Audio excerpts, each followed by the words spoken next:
ಅಣಿಮ ಮಕಿ ಮಗರಿ ಮದಗೆ ಮಹೇಶತ್ಮ ಶತ್ಮಂ ಸಿದ್ಧಿದಾರಕದಂದಂ ಸನಾಸ್ತನ ಶಾಸ್ತ್ರ ವಿಚಾರದಂ ತಂ ನಮಾಮಿ ಶಾಂತಿ ಶಾಂತಿ ಶಾಂತಿ. ಶುಭವಾದ ಈ ಸುಸಂದರ್ಭದಲ್ಲಿ ಬೆಂಗಳೂರು ನಗರದಲ್ಲಿ ಆಯೋಜಿಸಲಾದ ನಮ್ಮ ನಿಮ್ಮೆಲ್ಲರ ಅಕ್ಕತ್ತಾಯಿಗಳ ಪ್ರತಿಷ್ಠಾನದ ಒಂದು ಪ್ರಮುಖವಾಗಿರ್ತಕ್ಕಂತಹ ಈ ಒಂದು ಸಮಾರಂಭ ಕಾರ್ಯಕ್ರಮ ಶಾಸಕಾಂಗ, ನ್ಯಾಯಾಂಗ, ಕಾರ್ಯಾಂಗಗಳು ಕೊಟ್ಟಿರ್ತಕ್ಕಂತಹ ತ್ರಿವಳಿಗಳ ಸಿದ್ಧಾಂತಗಳನ್ನು ಮಾನವನಾಗಿ ಬದುಕುವಂತಹ ಕಟ್ಟುನಿಟ್ಟಿನ ಅಭಿಪ್ರಾಯಗಳ, ಮನಸ್ಸಿನ ಭಾವನೆಗಳ ಮತ್ತು ಘರ್ಷಣೆಗಳ ವಿವರಗಳನ್ನ ನಾವು ಸಮಾನತ್ವದ ಬಾಗಿದ ತತ್ವದಲ್ಲಿ ಹಂಚಿಕೊಳ್ಳಬೇಕು ಅಂತ ಬಂದಿರತಕ್ಕಂತಹ ಈ ಒಂದು ಕರ್ನಾಟಕದ ಎಲ್ಲ ಪರಿಶಿಷ್ಟ ಪಂಗಡ ಮತ್ತು ಪರಿಶಿಷ್ಟ ಜಾತಿ ಒಳ ಮೀಸಲಾತಿ ಎಂಬತಕ್ಕಂತಹ ಈ ಅಂಕುಶಾರ್ಪಣೆ ಏನಿದೆಯೋ ಇದಕ್ಕೆ ಭಾಜನರಾಗಿರ್ತಕ್ಕಂಥ ವೇದಿಕೆ ಮೇಲಿರ್ತಕ್ಕಂತಹ ಪರಮ ಪೂಜ್ಯರನ್ನ ಶರಣಾರ್ಥಿಗಳನ್ನು ಸಲ್ಲಿಸಿ, ಅದೇ ರೀತಿ ಅವಿಚ್ಛಿನ್ನವಾಗಿ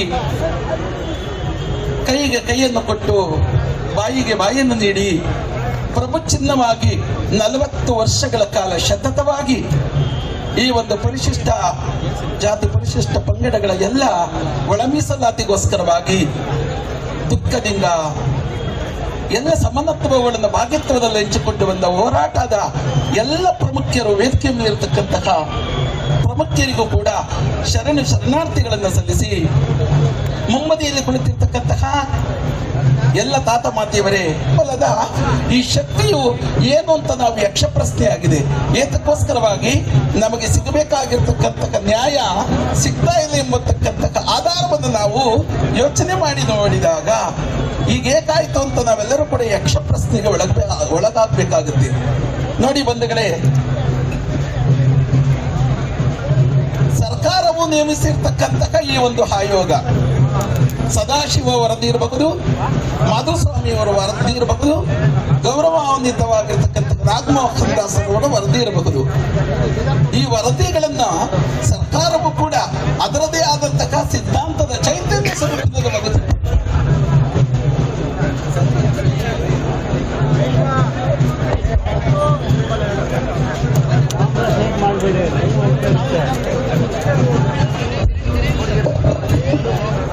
ಸರ್ವೋಚ್ಚ ನ್ಯಾಯಾಲಯ ತೀರ್ಪನ್ನು ನೀಡಿದ್ರು ಕೂಡ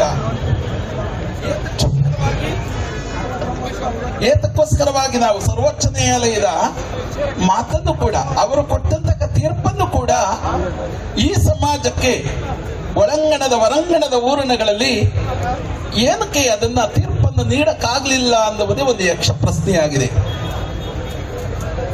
ಸ್ವಾಮೀಜಿ ಹೇಳಿದ ಹಾಗೆ ಸಿದ್ದರಾಮಯ್ಯನವರು ದೀನ ದಲಿತರ ಕೂಗಿಗೆ ಬುದ್ಧ, ಬಸವ, ಅಂಬೇಡ್ಕರ್ ಅವರ ತತ್ವ ಸಿದ್ಧಾಂತಗಳನ್ನು ಮೈಗೂಡಿಸಿಕೊಂಡು ಪರಿಶಿಷ್ಟ ಜಾತಿ ಪರಿಶಿಷ್ಟ ಪಂಗಡದವರಿಗೆ ಅವರದೇ ಆದಂತಹ ಚಾಪನ್ನು ಮೂಡಿಸಿ ಬಂದಿರತಕ್ಕಂಥ ಒಬ್ಬ ಅಭಿನವ ವ್ಯಕ್ತಿಯಾಗಿದ್ದರೂ ಕೂಡ ಈ ಸಮಾಜದ ಒಂದು ಒಳಗುಟ್ಟಿನ ತಂತ್ರಾಂಶದ ಮುಖ್ಯಾಂಶಗಳೇನು ಅನ್ನುವುದನ್ನು ನಾವೆಲ್ಲರೂ ಅವಲೋಕನ ಮಾಡಿ ಯೋಚನೆ ಮಾಡಬೇಕಾಗುತ್ತೆ.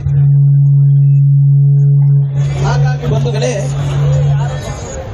ಇಂತಹ ಒಂದು ನಿಟ್ಟಿನಲ್ಲಿ ಅವರಿಗೆ ತಿಳಿದ ಮಟ್ಟಿಗೆ ನಾವೆಲ್ಲರೂ ಕೂಡ ಇಲ್ಲಿನವರೆಗೂ ಕೂಡ ಯಾವುದಾದ್ರೂ ಒಂದು ಸಮಾಜದಲ್ಲಿ ಪರಿಶಿಷ್ಟ ಜಾತಿ ಪರಿಶಿಷ್ಟ ಪಂಗಡಗಳಲ್ಲಿ ಸಂಯಮ, ಆಧಾರಭರಿತ, ಮೂಲಭೂತ ಸೌಕರ್ಯಗಳ ಶಕ್ತಿಗಳ ಕೂಟ, ಮೂಲಾಧಾರಿತವಾದ ಜಾತಿಯ ಸಮೀಕ್ಷೆಯ ಆಧಾರಭರಿತವಾಗಿರ್ತಕ್ಕಂಥ ಯಾವುದಾದ್ರೂ ಈ ಸಮಾಜ ಇದೆ ಅಂದ್ರೆ ಅದು ಮಾದಿಗ ಸಮಾಜ ಅನ್ನುವುದನ್ನು ನಾವೆಲ್ಲರೂ ತಿಳಿದುಕೊಳ್ಳಬೇಕಾಗುತ್ತೆ.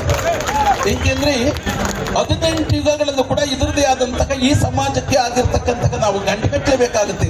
18 ಯುಗಗಳಲ್ಲೂ ಕೂಡ ಈ ಸಮಾಜದ ಇತಿಹಾಸಕ್ಕೆ ಪೂರಕವಾಗಿರ್ತಕ್ಕಂತಹ ಶಕ್ತಿ ಸಂದೇಶಗಳು ಪೌರಾಣಿಕದಲ್ಲಿರಬಹುದು, ಸಂಸ್ಕೃತದಲ್ಲಿರಬಹುದು, ಆಧಾರಭರಿತವಾಗಿರ್ತಕ್ಕಂಥದ್ದಿರಬಹುದು.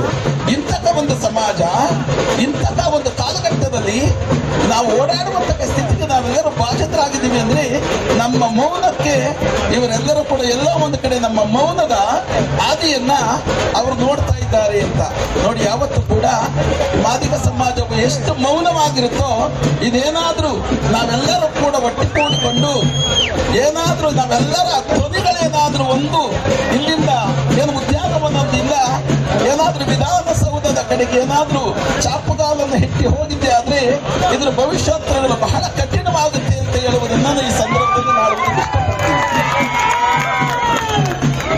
ಈ ಸಮಾಜವು ಕೂಡ ಅದರದೇ ಆದಂತಹ ಚಾಪನ್ನು ಮೂಡಿಸಿಕೊಂಡು ಬಂದಿರತಕ್ಕಂತಹ ಸಂಸ್ಕೃತಿ ಮತ್ತು ಸಂಸ್ಕಾರದ ಕಟ್ಟಿಬದ್ಧ ಸೂತ್ರದಲ್ಲಿ ಮೌನದಿಂದ ಆಚರಣೆ ಮಾಡಿಕೊಂಡು ಹೋಗಿದೆ.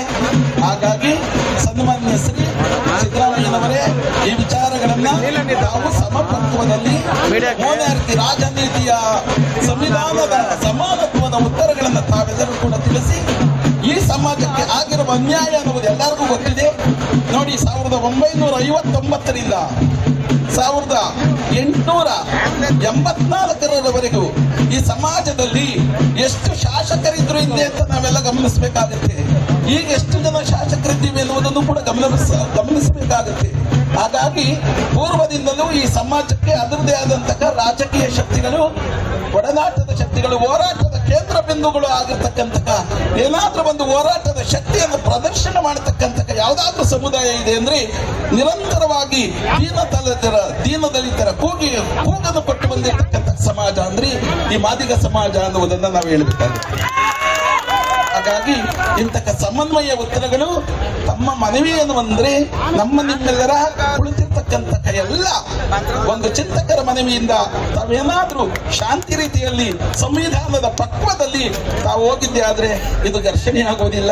ಇಲ್ಲದಿದ್ರೆ ಖಂಡಿತವಾಗಿ ಘರ್ಷಣೆ ಆಗುತ್ತೆ ಅಂತ ಹೇಳುತ್ತಾ ನನ್ನ ಮಾತಿಗೆ ವಿರಾಮವನ್ನು ಕೊಡ್ತೀನಿ. ಜೈ ಹಿಂದ್.